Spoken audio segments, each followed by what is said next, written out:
My name is Lila Morno. I am 32 years old, and 3 days after my grandmother's funeral, my parents walked into the county records office wearing black clothes and asked the clerk to remove my name from the deed. They told her I had tricked a confused old woman. They told her I was a charity case Grandma Alma had taken in out of pity. They did not know the clerk had known me since I was 10, or that the deed they wanted canceled had already been recorded 6 months before Grandma died. They also did not know about the bank video, the foster care file, the tax envelopes, and the letter Grandma had left in a locked drawer with one sentence across the front. If they come for the building, make them say it in a room with witnesses. The unfair part was not that my parents wanted money.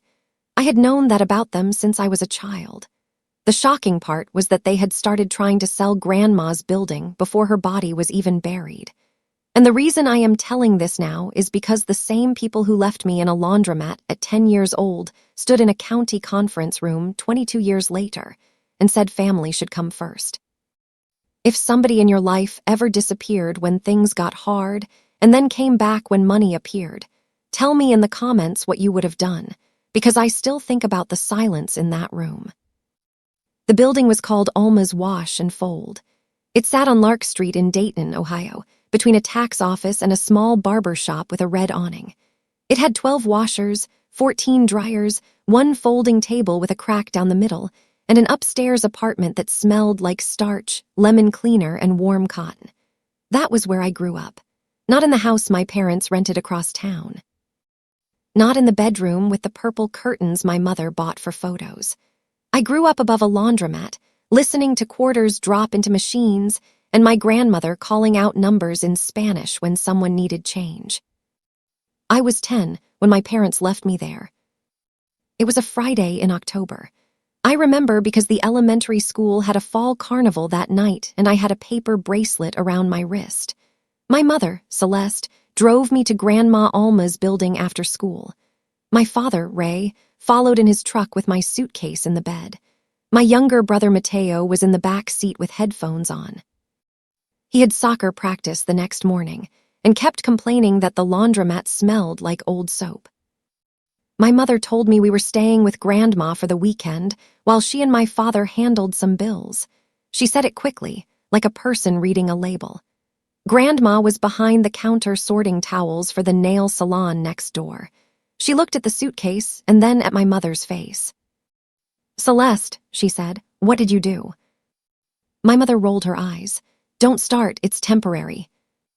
My father carried the suitcase inside and set it beside the change machine. He did not look at me. He looked at the washers, the floor, the ceiling tiles, everything except his daughter. Grandma walked around the counter and put one hand on my shoulder. Her palm was dry and warm from folding towels. "How temporary?" My father said, "Until we get stable." "You have a child," Grandma said. "Stable is not optional." My mother gave the laugh I would hear again years later in a county building. Short, sharp, meant to make the other person feel foolish. "You always wanted to fix things. Fix this." Then she leaned close to Grandma and whispered, "But I was 10, not deaf. She's the one who costs the most." That sentence became part of my body, not all at once. Children are good at pretending they did not hear what they heard, but it stayed. It sat under my ribs while my father kissed Mateo on the head and told him to wait in the car. It stayed while my mother crouched in front of me and said, "Be good for your grandmother." It stayed while they drove away, and Grandma Alma locked the glass door even though the laundromat was still open. She did not cry in front of me. She counted the cash drawer, put the towels in bins, and told me to wash my school shirt before the stain set. Then she took my suitcase upstairs. "This room is small," she said, "but it is yours. Nobody enters without knocking." That was the first promise anyone kept for me. The upstairs apartment had one bedroom, one narrow living room, and a kitchen where the cabinet doors stuck in humid weather. Grandma gave me the bedroom and slept on a daybed in the living room for the next 8 years. She said old women did not need much space. That was not true. I learned later she had arthritis in both knees and sleeping on that daybed hurt her back, but she never told me. She just got up at 5, 30 every morning, open the laundromat by 6:00, and put coffee in a metal thermos with a dent on one side. For the first month, I waited for my parents to come back. I kept my school backpack packed. I wore my sneakers in the apartment like someone might call my name and say it was time to go home. My mother called twice. Both times she asked Grandma if I was behaving. My father called once and asked if Grandma could keep me a little longer because his overtime had been cut. Nobody asked if I missed my bed. Nobody asked what I needed from school. Nobody asked why I cried when the apartment got quiet. Grandma handled things the way she handled a broken washer. She did not make speeches. She made records. On Monday, she went to my school with my birth certificate, my vaccination card, and a notebook with dates written in blue ink. She asked the secretary what she needed to be listed as my emergency contact. On Wednesday, she filed a kinship caregiver affidavit at Montgomery County Juvenile Court. On Thursday, she had my parents sign a temporary custody consent form in the parking lot of a payday loan place because my mother said she did not have time to go inside a courthouse. Grandma kept the signed form in a yellow folder labeled Lila, do not lose. She did not lose it. The first proof beat of my life was not dramatic. It was a folder. Inside were school contact forms, clinic forms, court receipts, 2 money order stubs from Grandma buying my winter coat, and a handwritten list of every date my parents failed to pick me up when they said they would. She never showed it to me as a child. She never used it to make me hate them. She used it to protect me. By 6th grade, I knew how to count quarters faster than most adults. By 7th grade, I could clean a dryer vent and reset a breaker. By 8th grade, I was doing homework at the folding table after closing while Grandma repaired hems for extra cash. The customers knew me. Mrs. Larkin from the barber shop kept granola bars behind her counter for me. Mr. Cho from the tax office helped me with algebra during slow afternoons. A retired bus driver named Helen filled out my field trip forms when Grandma's hands were too swollen to write neatly. My parents visited when they wanted something. At Christmas, they came by for a photo. My mother would tell me to stand between her and my father in front of Grandma's tiny plastic tree, and then she would post it with a caption about family time. I would go back upstairs afterward while they asked Grandma for cash. They called it a loan. It was never a loan. When I was 13, my father needed $1,800 to keep his truck from being repossessed. Grandma gave him $600 and told him that was all. He said, "You have a whole building." Grandma said, "I have a business with bills." My mother said, "Family does not count every dollar." Grandma looked at me, then back at my mother. "Family counts the child first." That became her line. She did not say it loudly. She did not say it often. But when my parents tried to make me feel like a cost, Grandma's answer was the same. Family counts the child first. My brother Mateo grew up in the house with my parents. He played soccer, got braces, went to summer camps, and posted photos from hotel pools. I watched from the laundromat computer in the corner. I did not hate him then. He was a kid too, but I noticed. Children notice the shape of a family even when adults keep telling them it is complicated. At 15, I won a city youth essay contest. The award ceremony was at the downtown library. Grandma closed the laundromat 2 hours early, put on her navy dress, and took 3 buses to get there because the van was in the shop. My parents promised they would come. They did not. Mateo had a tournament in Columbus. After the ceremony, I stood in the library lobby holding a certificate and a grocery store bouquet Grandma had bought with a coupon. My phone buzzed. A text from my mother. "Sorry, honey. Your brother's game went long. We are proud of you." No period after proud. No question about the essay. No call. Grandma took my photo anyway. She told the librarian, "This is my granddaughter. She wrote about home." The essay was about a laundromat.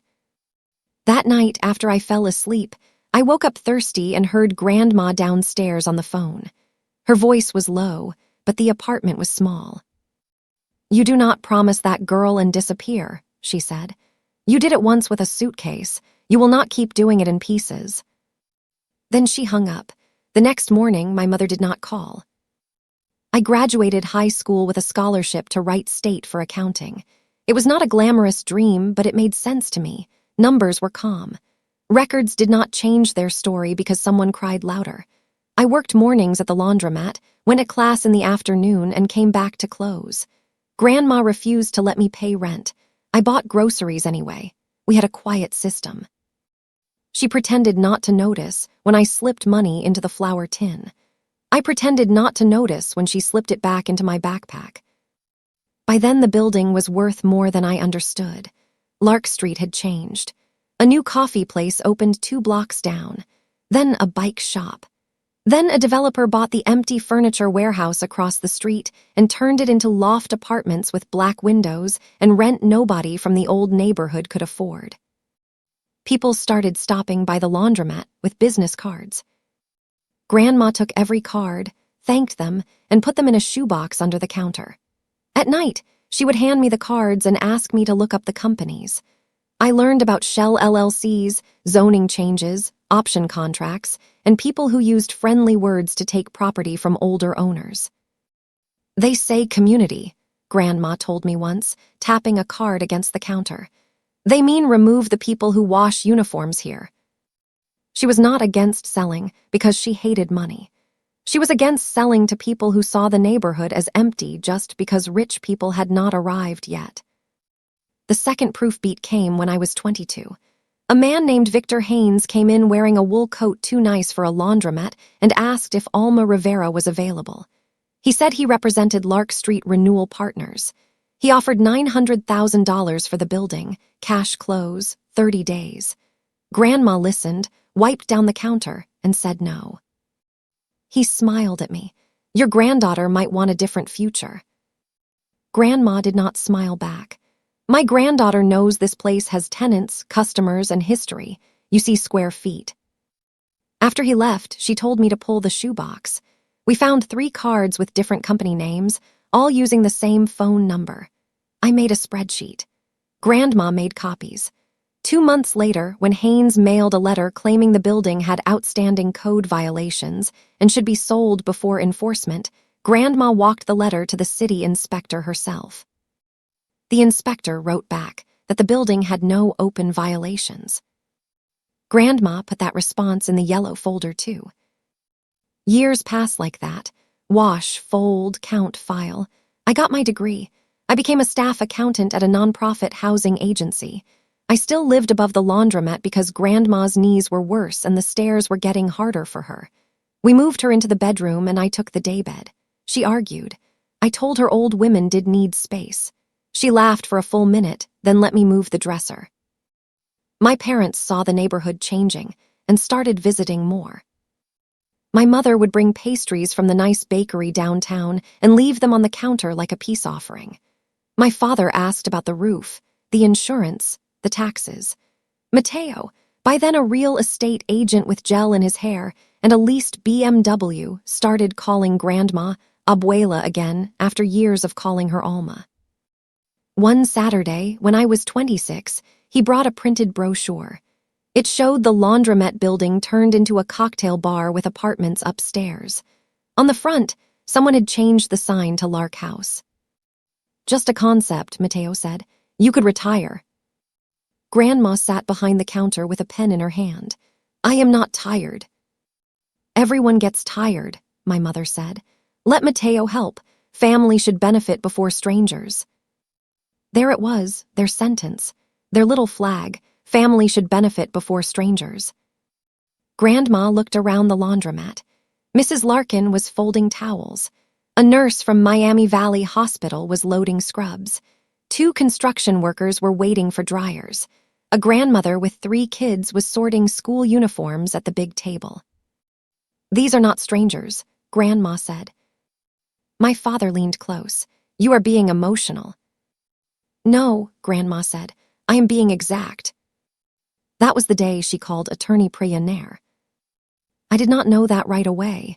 Grandma told me she was making sure the business paperwork matched what she wanted. I offered to help. She said, "You help me every day. This part needs outside eyes." I respected that. My work had taught me the value of separation. People who benefit from a document should not be the only ones preparing it. Priya Nair came to the laundromat 3 times. She was calm, direct, and wore plain black flats that squeaked on the tile. The first visit, she spoke with Grandma at the folding table while I ran the counter. The second, she brought a notary and 2 witnesses from her office. The third, she brought a small camera on a tripod. Grandma told me later that Priya recorded the signing because she expected a challenge. From who? I asked, though I knew. Grandma's face did not change. People who remember blood only when property has a price. The trust was simple in its goal and careful in its structure. Alma Rivera placed the laundromat building and business account into the Alma Rivera Living Trust. I was named successor trustee and primary beneficiary for the building and business. A separate provision directed that, if I ever sold the property, 20% of net proceeds would fund a small housing scholarship through my nonprofit for teenagers leaving foster care or kinship placements. My parents received a token gift of $2,500 each if they did not contest. Mateo received nothing from the building, but was offered Grandma's old 2002 Toyota if he wanted it, because, as Grandma wrote, he always liked cars more than work. She was also specific about why. The trust included a statement that Celeste and Ray Morno had left their minor child, Lila, in Alma's care in October 2001, and provided no consistent support, no school involvement, no medical decision-making, and no stable parental care afterward. It included references to the kinship caregiver affidavit, school records, clinic forms, and custody consent. It said I was not receiving the building as a reward for being abandoned. I was receiving it because I had helped preserve the business, served the neighborhood, paid expenses, and understood the obligations attached to the property. Grandma made me read that part once. I cried. She pretended to rearrange detergent bottles until I stopped. It is not charity, she said. It is record. The third proof beat came 2 years before she died. Grandma had a minor stroke while making coffee upstairs. I found her sitting on the kitchen floor, annoyed because she had spilled sugar. She recovered well, but my parents heard the word stroke and arrived like smoke. My mother brought a casserole. My father brought a folder. Mateo brought a buyer. I wish I were exaggerating. Grandma was still in rehab when Mateo called me from the laundromat and said a man from Beacon Loft Group wanted to tour the upstairs apartment. I asked why. Mateo said, "Don't be difficult. Abuela needs options." I drove from the rehab facility to Lark Street in 20 minutes. The buyer was already inside with Mateo, measuring the wall near Grandma's bedroom. I told him to leave. Mateo laughed. "You do not own this place," he said. "Neither do you." "Not yet." That word stayed with me. I changed the locks that afternoon with Grandma's written permission and sent Priya Nair a summary. Priya responded with one sentence, "Preserve everything." So I did. I saved Mateo's texts. I saved the buyer's business card. I saved the security camera clip showing Mateo unlocking the back door with the emergency key he had taken from my mother's house. I saved the rehab visitor log showing my parents had visited Grandma for 11 minutes, long enough to ask about selling, not long enough to attend therapy. I saved the bank alert when someone tried to add Mateo as an authorized signer to the business account. The bank called Grandma directly. She was in rehab, sitting in a chair with a speech therapist when the call came through. The banker asked if she wanted Mateo Morno added to the account. Grandma said, "No, he can barely add his own." The speech therapist wrote it down because she was trying not to laugh. That bank call became another record, denied signer request. Caller claimed family management authority. Customer declined. Capacity intact per call notes. Grandma recovered enough to come home, but she was slower. I hired a part-time attendant for mornings and adjusted the laundromat schedule. My parents complained that I was isolating her. They said I controlled her phone. They said I had poisoned her against them. They did not visit on her birthday. They did not take her to doctor appointments. They did not sit with her through the dizziness, the speech exercises, the nights when she got scared because she could not remember the name of a customer she had known for 15 years. But they posted old photos and wrote captions about strong mothers. If the story had ended there, it would have been sad but simple. It did not.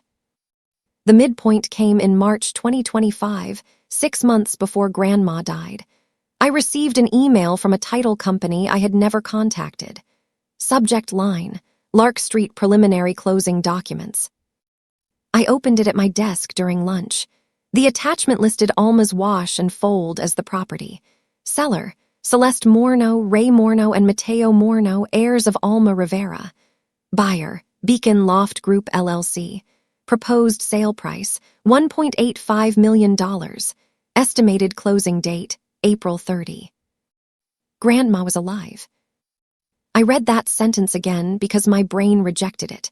Seller, heirs of Alma Rivera. Grandma was alive, drinking tea in the apartment above the laundromat, complaining that I bought the wrong brand of oatmeal. My parents and brother were trying to sell her building as if she were already dead. My hands did not shake. That surprised me. I forwarded the email to Priya Nair, then walked to the restroom and stood under the bright light until I could breathe normally. Priya called within 10 minutes. "Do not reply to the title company yet," she said. "Send me the full header, then call your grandmother and ask one question only. Did she sign anything for Beacon Loft Group?" I called Grandma. She answered on the third ring. "Mija, did you sign anything for Beacon Loft Group?" Silence. Then her voice changed. It became the counter voice, the voice she used when a machine ate someone's quarters and a customer tried to blame her. "No. Did you give Mom, Dad, or Mateo permission to discuss a sale?" "No." "Okay. They did it. They tried." Grandma breathed out, "Then it is time." I did not ask what that meant. I already knew. The paperwork she had been building for years was no longer theoretical. Within 24 hours, Priya pulled the property file. The fourth proof beat was bigger than we expected. Someone had filed a notice of intent to transfer with the county recorder, not a completed deed, but a preliminary packet used by the title company to start due diligence. The packet included a family representation letter signed by my parents, saying Alma Rivera was in declining health, that her only natural heirs supported a sale, and that her granddaughter Lila was an occupant with no ownership interest. It included a doctor note saying Grandma had significant confusion and should avoid financial decisions. It included a proposed lease termination for the barber shop and tax office. It included a statement from Mateo on his real estate letterhead claiming he was assisting the family without commission. Every part of it was dirty. The doctor note came from a clinic Grandma had never visited. Priya called. The clinic said the doctor had retired 2 years earlier and the letterhead was outdated. The signature did not match anything on file. The lease termination notices had not been served, but drafts had been emailed to Beacon Loft Group. The family representation letter said my parents had provided regular care and support for Alma since 2001. We had 24 years of records proving the opposite. Then came the small detail that cracked the whole thing open. The PDF metadata on the representation letter listed the author as Mateo Morno, not his attorney, not my parents, not the buyer. Mateo had drafted the letter himself on his laptop. He had also forgotten to remove the internal file name, Lark Sale Clean Version after capacity note. After capacity note. That meant the fake doctor note had come first. Priya sent a preservation letter to the title company, Beacon Loft Group, Mateo's brokerage, and my parents. She also recorded a certified copy of Grandma's trust certificate and a notice of trustee succession limitation, making clear that no sale could proceed without Grandma or, after her death, me as successor trustee. If you are the kind of person who saves receipts because you know calm facts can beat loud lies, share this with someone who needs that reminder and subscribe before the county room opens up. My parents reacted the way people react when they think volume can erase documents. My mother called me 13 times. I did not answer. My father came to the laundromat at 7:10 p.m. and banged on the glass after closing. Grandma was upstairs. I stood behind the locked door while he shouted through the glass. "You are turning her against us." I said, "Leave. That building belongs to the family. It belongs to Alma." "Same thing." "No." His face tightened. "Do not make us prove you manipulated her." There it was, the word they had been saving. Manipulated. I held up my phone so he could see I was recording. His mouth shut. He left. 2 weeks later, Adult Protective Services came to the laundromat. My parents had filed a report saying I was financially exploiting Grandma, isolating her, and operating the business for my own benefit. The APS worker, Ms. Caldwell, arrived with a badge, a clipboard, and the tired eyes of someone who had seen both real abuse and fake reports weaponized by families. I let her in. Grandma insisted on speaking with her alone first. They sat upstairs for 40 minutes. I stayed downstairs folding towels and trying not to imagine the worst. When Ms. Caldwell came down, she asked for records. Not because she suspected me, she said, but because records close cases faster than feelings. That was a sentence I liked immediately. I gave her the yellow folder, the custody consent, the school forms, the clinic records, the business expense ledger, the payroll reports, the bank denied signer alert, the rehab visitor log, the Beacon loft packet, the fake doctor note, the PDF metadata printout, the city inspector's old letter from years before, everything. She reviewed the originals at the counter, while dryers turned behind her. Then she said, "Your grandmother told me your parents left you here as a child." "They did." "And you have records?" "Yes." "Good."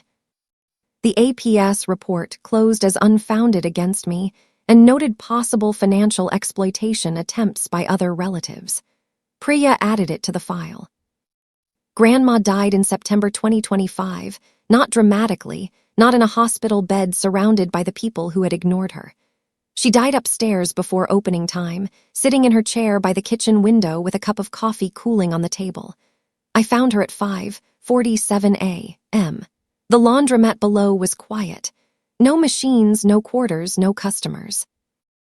Just the hum of the old refrigerator and the city bus sighing at the stop outside. I called 911. Then I called Priya. Then I sat beside Grandma's chair and held her hand until the paramedics came. My mother called at noon, already crying in that careful public way. "We just heard," she said. "My poor mother." I looked at Grandma's coffee cup on the table. "The funeral is Saturday," I said. "Of course we will be there. We need to talk about arrangements. And the business. Your father says it may be best to close the laundromat until the estate is settled." Grandma had been dead 6 hours. "No," I said. My mother went quiet. "No. The laundromat opens tomorrow at 6. Mrs. Larkin has towels due." "Lila, do not be difficult. This is a family matter." Family should benefit before strangers. Family matter. Same machine, new paint. "Talk to Priya," I said and hung up. The funeral was held at St. Agnes, the small church Grandma attended when her knees allowed. The customers came. The barber shop closed for 2 hours. Mr. Cho locked his tax office and brought a stack of empanadas because he did not know what else to do. Helen, the retired bus driver, sat in the second row with a tissue balled in her hand. My parents arrived late. My mother wore a black hat with a veil. My father wore a dark suit that still had the store crease in the sleeves. Mateo came with his brokerage pin on his lapel. That small detail told me everything. He had dressed for a meeting, not a funeral. During the luncheon, my mother moved from table to table telling people she wished she had known how bad Grandma's health was. My father told Mr. Cho there would be changes coming to the block. Mateo handed a business card to Victor Haynes from Lark Street Renewal Partners, who had somehow appeared at the back of the church hall with a sympathy card and no shame. I did not confront anyone. Grandma had left me an envelope in Priya's office. I opened it the night before the funeral. Inside was a note in her blocky handwriting. Let them talk, then ask for the file. That was all. So I let them talk. The day after the funeral, Priya notified my parents of the trust reading and property records conference scheduled for Wednesday at the Montgomery County Records Center. She did not call it a will reading. She called it a records conference because the building was held in trust and the attempted sale packet had already pulled in the recorder's office, the title company, APS, and Mateo's brokerage. My father called me within an hour. We are bringing counsel, he said. Okay. We have concerns about the way Alma was handled. Okay. You were living under her roof. You had access to her accounts. Any court will see that. Okay. He hated that word by the third time. You think paperwork makes you family, he said. I looked around the apartment.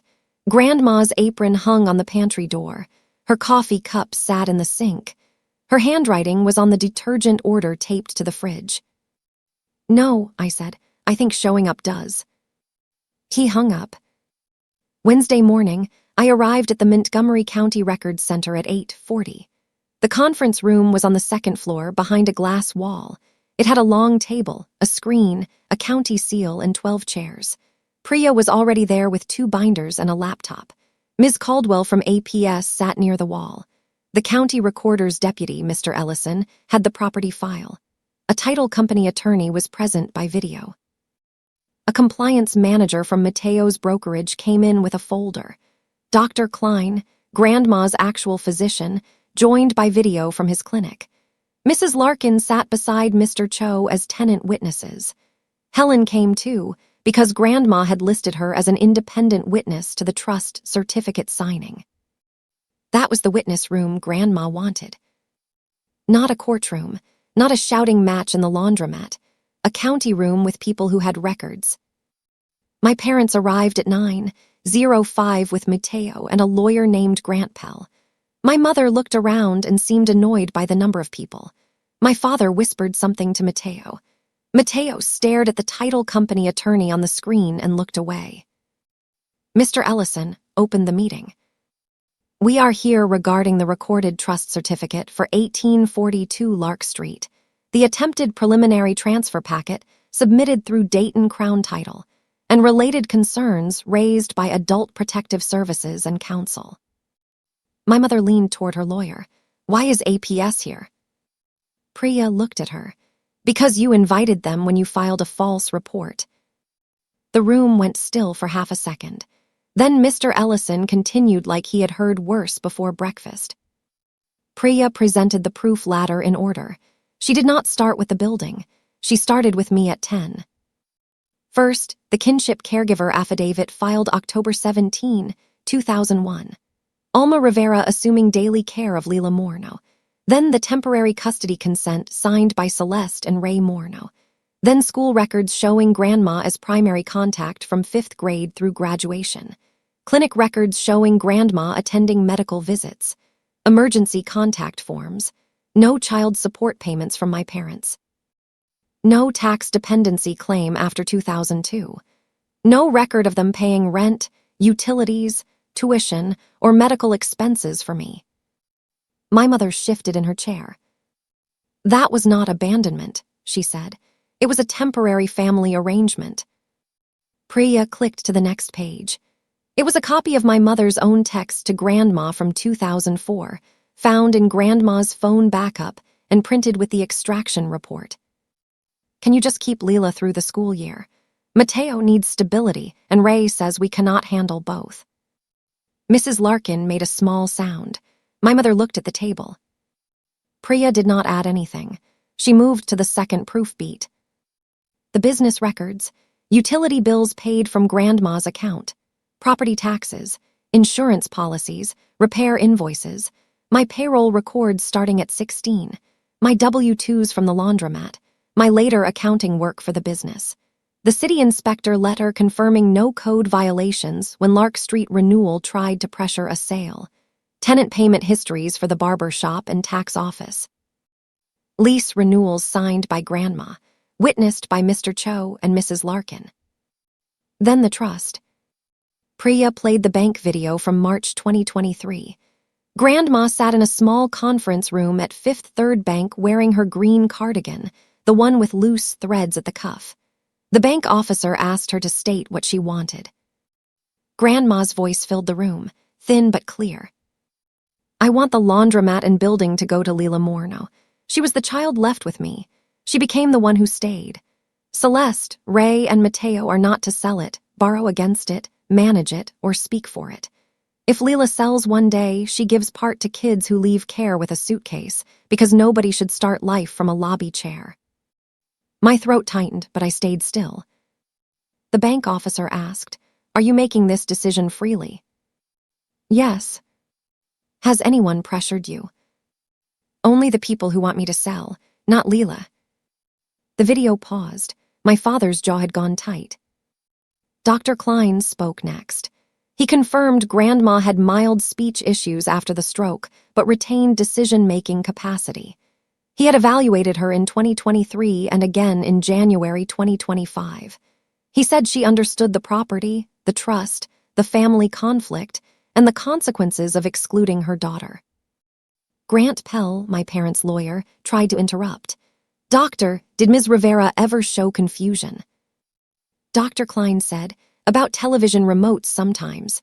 About her building, no." That line did damage. Priya moved to the fourth proof beat, the attempted sale. The title company attorney explained that Beacon Loft Group had received a representation letter from Mateo Morno, Celeste Morno, and Ray Morno claiming they were heirs preparing for a post-death sale. The title company had requested clarification because public records showed Alma Rivera alive and the trust certificate recorded. Mr. Ellison displayed the notice packet. Then he displayed the fake doctor note. Dr. Klein said he did not write it. The clinic named on the letterhead had never treated Grandma. The doctor whose name appeared on it had retired before the date on the note. The title attorney confirmed the packet had been suspended and flagged. Mateo's brokerage compliance manager cleared his throat and said the firm had not authorized Mateo to represent family property without disclosure. He also confirmed that Mateo had opened an internal lead file for 1842 Lark Street with an estimated commission of $55,500. Mateo finally spoke. It was exploratory. Priya clicked to the metadata page. Author, Mateo Morno. File name, Lark Sale Clean Version after capacity note. Exploratory with a forged capacity note, she asked. Mateo looked at his lawyer. He did not have one. He had come under my parents' lawyer, and in that moment he seemed to realize those were not the same thing. My mother tried to recover. "This is being made ugly for no reason," she said. "Alma would have wanted family to benefit before strangers." There it was, in the room, clear and complete. Priya did not look at me. She looked at the screen and clicked to the last video. It was not long. Grandma had recorded it with Priya in the laundromat after the trust signing. She sat at the folding table. Behind her, dryer number 8 tumbled a load of towels. Her hands were folded over the yellow folder. "Celeste," Grandma said on the screen, "family is not a word you save for payday. Ray, you put a suitcase by my change machine and called it temporary. Mateo, you learned from them that showing up at the end is the same as staying. It is not. I am leaving Lark Street to Lila because she knows every machine, every tenant, every bill, and every person who walks in tired.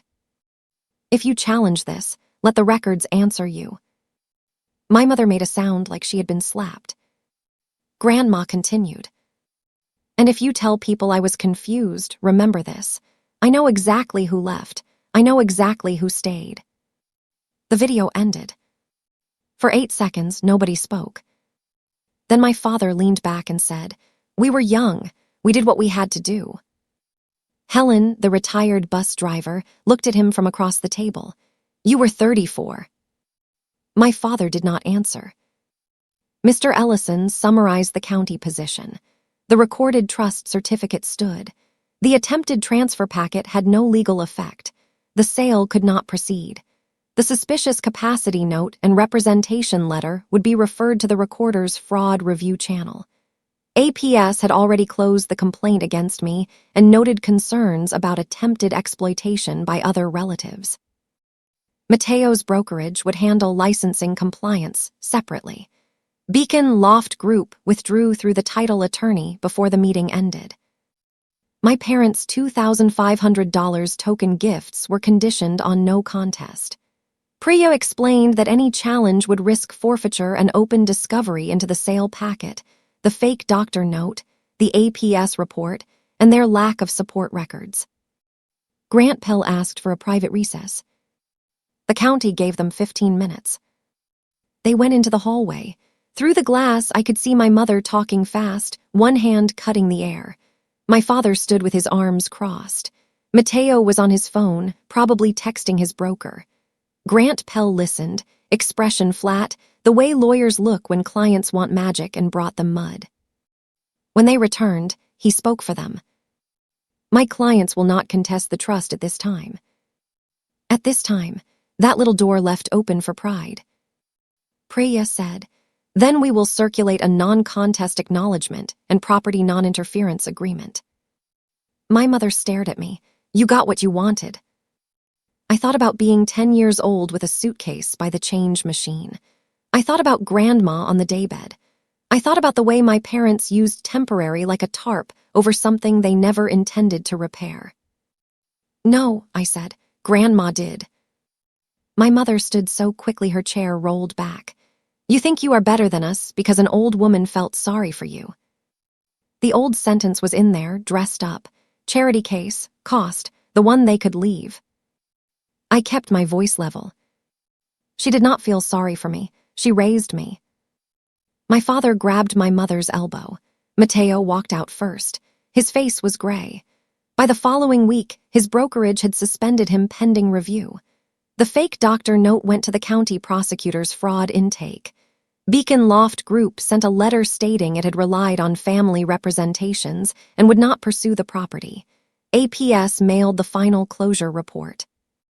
The county recorder added a fraud alert to the parcel, so no future transfer could be processed without trustee verification. Those were the practical consequences. They mattered. The social consequences came slower. Mrs. Larkin told half the block by accident and the other half on purpose. Mr. Cho stopped doing my parents' taxes. The church ladies who had listened to my mother's grief performance stopped inviting her to committee breakfasts. Mateo's name disappeared from his brokerage website for 3 months, then came back under a different office with no luxury property photos. My parents did not sue. Their lawyer sent one letter asking whether we would consider a family mediation to preserve relationships. Priya replied with a copy of the non-interference agreement and one sentence. Please identify the relationship your clients wish to preserve and the dates on which they preserved it. I kept that letter. The laundromat stayed open. I did not turn it into lofts. I did not make a speech about legacy. I fixed dryer number 8, repainted the bathroom, replaced the cracked folding table, and hired a part-time manager named Keisha whose son did homework in the same corner where I used to sit. The barber shop renewed its lease. Mr. Cho renewed his. We added a small shelf near the front with donated detergent cards for customers who were short that week. 6 months after the records conference, the first practical receipt arrived. A stamped county notice confirming the trust certificate, the fraud alert, and my trustee authority over 1842 Lark Street. Behind it was a letter from my nonprofit approving the first 3 Alma Rivera kinship housing stipends, $1,200 each, for young people aging out of informal family placements. Not foster care on paper. The gray area. The kids on couches, in spare rooms, above stores, in places where someone stayed even when the official system did not know their name. I took both letters downstairs and placed them on the counter beside Grandma's old metal quarter cup. That cup was the emotional receipt, not jewelry, not a deed, Just a dented stainless steel cup she used for change, with masking tape on the bottom where she had written Lila lunch money in blue ink when I was 11. I had found it in the drawer after she died. For years, I thought she used it for quarters. She did. But on bad weeks, when a school trip needed $6 or I needed notebook paper, she put cash under the coins so I could find it without having to ask. I bolted the cup to the counter, right next to the register. Customers still drop quarters in it sometimes by mistake. I leave them there until Friday. Then I add them to the detergent card fund. I have not spoken to my parents since the conference. My mother mailed one birthday card with a long note about forgiveness. It did not mention the suitcase. It did not mention the attempted sale. It did not mention the fake capacity letter. It said, "We all made mistakes." I returned it unopened after Priya scanned the envelope for the file. Mateo sent a text once. He said the brokerage review almost ruined him. He said I could have handled things privately. I looked at the message for a long time. Then I remembered Grandma's instruction. If they come for the building, make them say it in a room with witnesses. So I did not answer privately. People sometimes ask whether I feel guilty keeping the building. They ask it carefully, usually after hearing only the clean version. Grandmother leaves property to granddaughter. Parents excluded. Family divided. It sounds harsh when you sand off all the facts. But facts are the whole point. My parents left a 10-year-old child in a laundromat and called it temporary. They let an old woman raise me while they raised my brother. They came back when the neighborhood became valuable. They tried to sell a living woman's building by calling themselves heirs.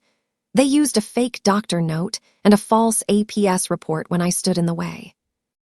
Then they sat in a county records room and said family should benefit before strangers. The records answered them.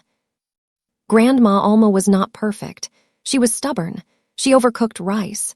She believed every appliance could be fixed with patience and the right screwdriver. She hated asking for help so much that I had to trick her into accepting a morning attendant by calling it customer coverage. But she stayed, every day. That was her genius, staying. She taught me that quiet work still counts when nobody posts it. She taught me that love can look like a completed school form, a paid light bill, a clean uniform, a locked door, a folder that says do not lose. She taught me that paperwork is not cold when it protects the truth. Sometimes paperwork is the only warm thing left after people finish lying. On the first anniversary of her death, I opened the laundromat at 6:00 like always. Keisha brought coffee. Mrs. Larkin brought towels. Mr. Cho taped a small photo of Grandma behind the counter, the one from my library award ceremony where she is holding the grocery store flowers and looking proud like she had personally built the whole city. The machines started one by one. Washer 3, dryer 8, the old change machine that still sticks if you feed it a wrinkled dollar. At 7:15, a girl came in with a backpack and a trash bag full of clothes. Maybe 17, maybe younger. Her aunt stood beside her looking tired and embarrassed. They had one detergent pod and not enough quarters. I took Grandma's metal cup from the counter, counted out 8 quarters, and slid them across. "Pay it back when you can," I said. The girl looked at the cup, then at me. "What if I can't?" I heard Grandma's voice, so clearly it almost turned me around. Then I said, "Then stay long enough to be okay." That is the ending receipt I care about most. Not my parents losing a building they never earned. Not Mateo's commission file being flagged. Not even the stamped county notice, though I keep that in a fireproof box with the trust certificate, APS closure report, title withdrawal letter, and Grandma's final note. The receipt is a laundromat still open on Lark Street, a folding table without a crack, a metal cup with my name under the tape, a girl with a trash bag getting clean clothes without having to explain why she needs them. Grandma's building doing what Grandma did for me. My parents thought family was a claim you make when property has value. Grandma knew family was the person who unlocks the door when you have nowhere else to go. They came for the building. She made them say it in a room with witnesses. The county recorded the truth. The title company walked away. The fraud alert went on the parcel. The scholarship checks went out. And every morning when I turn on the lights at Alma's wash and fold, I hear the machines start their slow, steady work. Wash, rinse, spin. Records, witnesses, receipts. The building still stands. The door still opens. And the child they called temporary is the one holding the keys.